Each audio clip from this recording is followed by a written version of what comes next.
Live from the Ozarks, greetings from Italian America.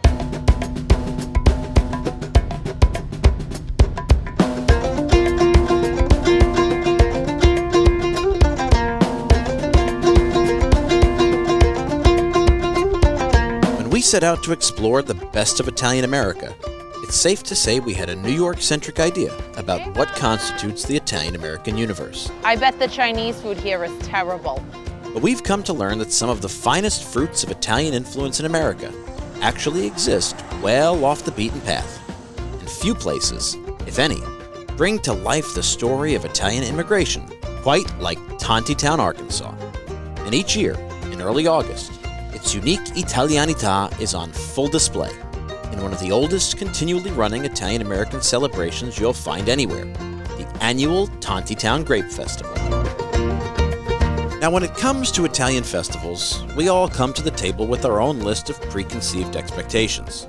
Processions, feast bands, and of course a few ubiquitous delicacies. There's not one Zeppeli at this whole feast. But while so many of the annual traditions that we grew up with back home revolve around a feast and celebration of one of our patron saints, the Grape Festival is more like an Italian-American Thanksgiving, memorializing the successful birth of an unlikely Italian enclave in this beautiful corner of the New World. See, back in the late 1800s, with the great migration of Italians to the U.S. just beginning, a promising opportunity presented itself to several farming families living in northern Italy. So, they set sail for America, and through the ports of New Orleans and Ellis Island, made their way to a plot of land located in southeast Arkansas. Their dreams of newfound prosperity, however, almost immediately became a nightmare, as the settlers faced discrimination, disease, and subpar farming conditions. As hundreds died, many others fled, it seemed likely that the Arkansas experiment would sadly end as quickly as it had begun. But the remaining families, stuck living in poverty and deprivation, were blessed to encounter a new leader, a charismatic Italian priest from the town of Forlì, Father Pietro Bandini. Father Bandini had already been in the United States for over 10 years and had set his gaze towards a plot of land in the Ozark Plateau. They came up here and looked at all the land, and they said the land is so rich here. These Italians could grow a lot of crops and they could really, survive here. So, this intrepid pastor led his flock on a biblical exodus to the complete opposite corner of the state, where in January of 1898, he purchased 800 acres of farmland to be divided up among the 40 remaining families struggling to survive in Arkansas. After a brutal first winter, barely surviving on whatever small game they could find, the crops began to grow, and feelings of despair were soon replaced by the renewed promise of prosperity. And so, in the closing days of that first bountiful summer, the people of this newly formed settlement gathered for a picnic of Thanksgiving in celebration of a successful harvest. Today, that inauspicious picnic has evolved into the Tontitown Grape Festival.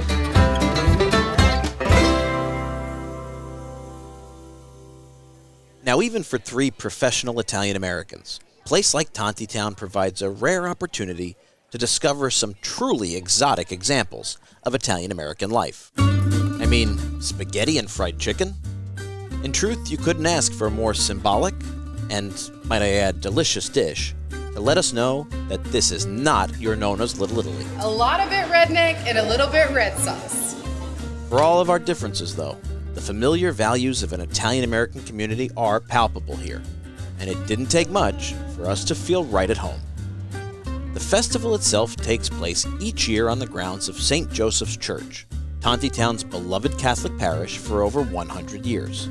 And though masses are now held in a more modern structure built in the mid-90s, a piece of the original church, damaged by anti-Catholic arson and severe storms, remains standing in honor of the parish's central place in the history and soul of this community. Speaking of history, just across the street is the Tontitown Historical Museum, the perfect place to step back in time and take a deeper dive into the story of this big little place. This I thought was really interesting. There's 3 of these bronze pasta extruders. These would have been very common in the area in Veneto where the majority of this colony came from, which was the predominant cultural connection they had with Italy. But what really keeps this community and its treasured traditions alive are its people, most of whom can still trace their lineage back to Tontitown's original settlers.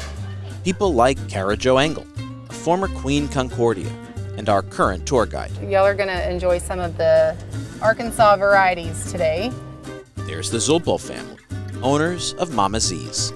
There, you'll not only be treated to an incredible meal, but to warm company and a beautiful shrine to one of Tontitown's original families. This is my great-grandmother. She was delivered all the babies in Tontitown. She would tell them what they were going to have, and then she would deliver them, and she never guessed one wrong. And because I always love to find the oldest Italian eatery in town, make your way over to the Venetian Inn, home to the original spaghetti and fried chicken, and proudly run by members of the Granata family since 1947. Yep, everywhere you turn, there's a great meal and a proud story from a welcoming new friend to go along with it. And we haven't even gotten to the main attraction yet. The original settlers of this little slice of Italian-American paradise were skilled farmers that successfully cultivated all types of fruits and vegetables. But with the opening of a Welch's plant nearby in 1922, all focus turned toward one specific berry.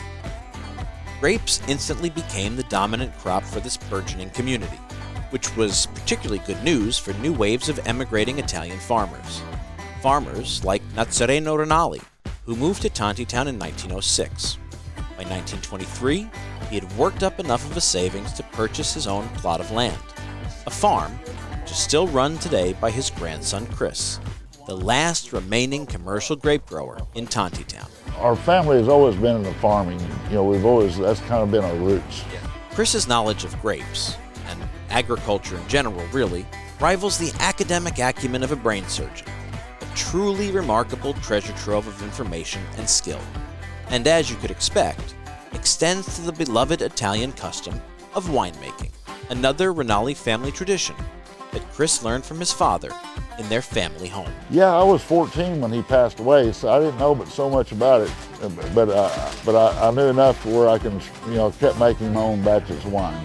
Although Chris doesn't seem too eager to ride off into retirement anytime soon, he's already passed along the family torch to his daughter Heather, who along with her husband David, opened the Tontitown Winery in 2010, restoring a significant part of this town's winemaking identity at the historic Taldo House. We had always helped him in the basement with the wine, and David just said, why don't we open a winery? My dad always said he would open a winery someday, so we just did it.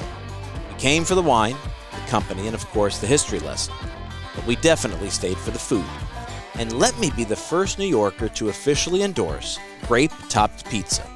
Because hey, when in Rome, right?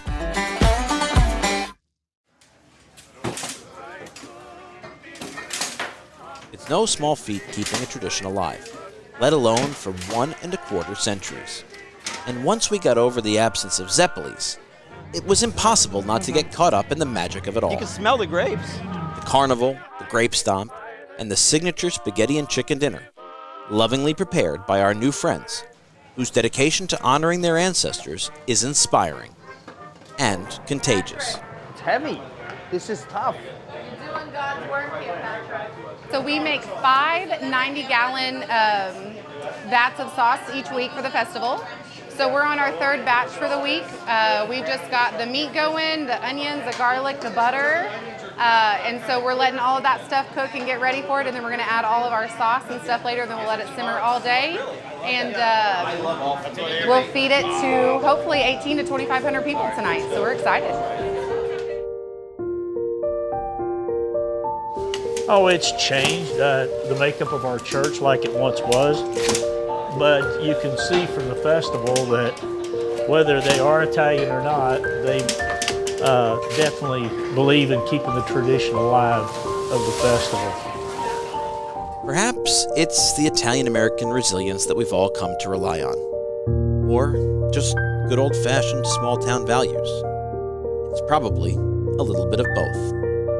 But in a world that's rapidly changing, and not always geared towards neighborliness, the Tontitown Grape Festival continues to thrive. From a simple Thanksgiving picnic to a 5-day feast that attracts and feeds thousands.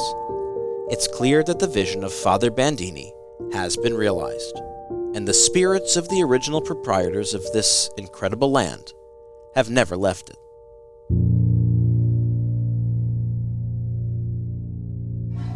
All right, guys, whether or not you believe this, over the course of the next 3 days, tonight, tomorrow, Saturday, they tell me they're going to serve 7,000 servings of the chicken spaghetti dinner.